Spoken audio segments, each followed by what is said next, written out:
When you layer in watercolor and think about the light values, the middle values, and the dark, that's when you can really create vibrant light within your paintings. Today, I'm going to show you how I use this technique to create the light in this landscape scene. Here's the composition that I laid out from this reference photo.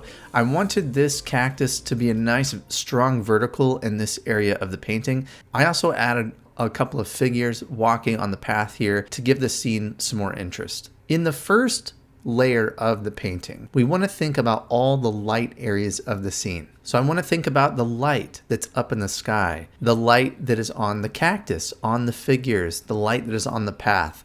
All of those areas I want to think about within the first layer of this scene. So I've laid in the drawing and I've dampened down the back and the front of my paper, and my painting will just sit on my surface like this. So the first thing I'm thinking about is the light areas of the hill. What is the lightest value, the lightest color that I see on that object or that area of the painting? Well, there's a little bit of earth tone there, and so I'm using some raw sienna, some raw umber, a little bit of lavender within that mixture. Now I'm using a little bit of green for the light of the cactus, and notice I'm letting that wash rest right up against the other one, letting it flow right together.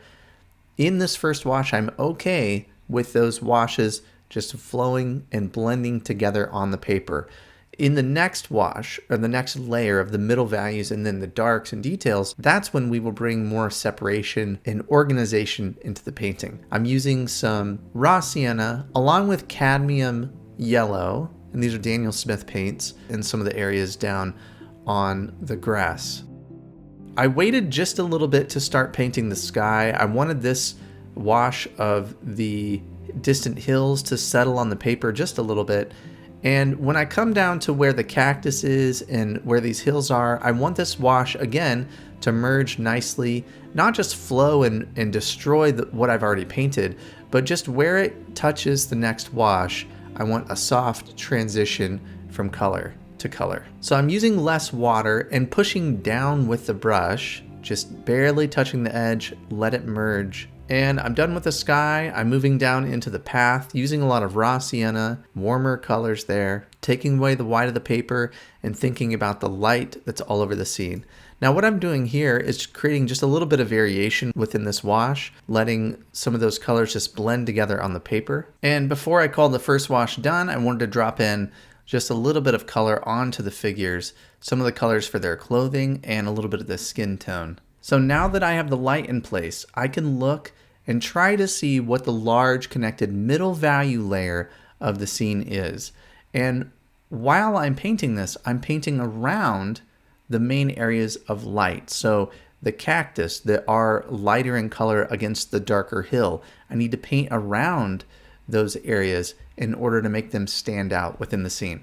So I'm starting over here on the left side of the paper, and I'm going to paint this hill and then move into the shadows and the other areas of middle value. As I paint around the cactus, the light is starting to become more evident. And here's where I incorporate the middle value of the cactus into the scene.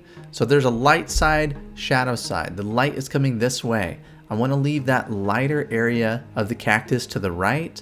The side that's going to be darker is going to be on the left. Thinking through the light side, the shadow side, and layering, that is how we are able to create a beautiful feeling of complexity to your work and a great feeling of light, is by being intentional and thinking through the light layer, the middle layer, and the darker layer. As I start to lay in some of those ridges on the cactus, it's really starting to come to life. That bit of texture is bringing that area forward, letting those hills sit more further back into the distance. And it's really a beautiful thing when you start to finally layer things, where we have the lighter values on the bottom, and now we're layering the middle values over the top. And I'm tying the shadow and the figures into that shadow as well, and bringing in that information. So this is the middle value shape.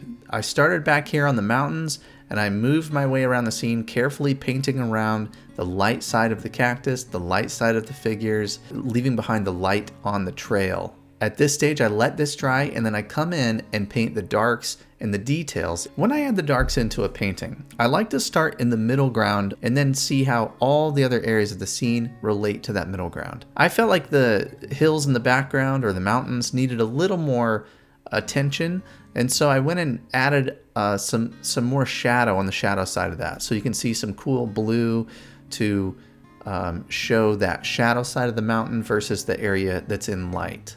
I start to incorporate some more texture and some more darks, and that's going to really bring that middle area of the painting to life. Now let's go back to our cactus. We have the soft light value. We have the middle value of the cactus. Now look, once I add some more of texture, some more dark on the shadow side of the cactus, it really brings that light out.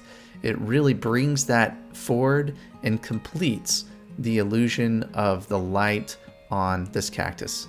And that's what all this is about, is being methodical in our approach, thinking about the lights, thinking about the middle value, and finally the darks and the texture, and how all of those add up to give you that final look. That's when you can create a vibrant, strong feeling of light within your paintings.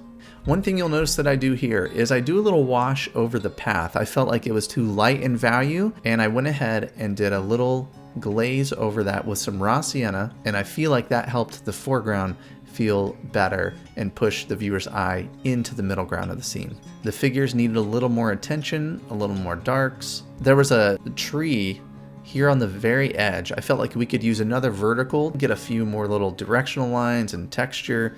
You don't want to get too consumed with all the fine little details. Continue to step back and see how the whole painting is relating to each other.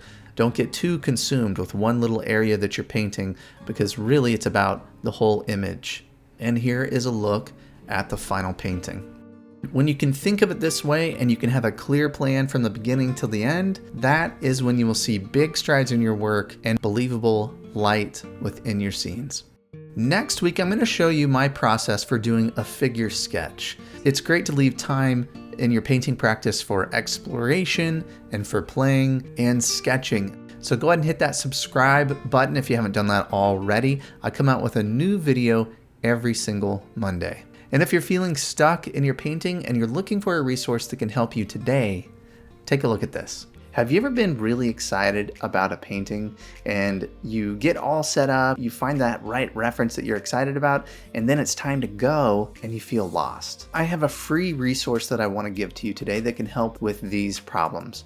My 5 steps to plan a successful watercolor painting. I walk you through the crucial planning phase of your painting that will help you understand what you're going to paint first, second, and third. The planning is really so important, especially in watercolor. This medium is harder to correct. It's so immediate. So having that plan is very important. I send you a PDF that you can download. And the great thing about this is you can have it on your phone. You could print it out. You can download this right now before you start your next painting. All you have to do is follow this link here and download my 5-step guide to planning a successful watercolor painting.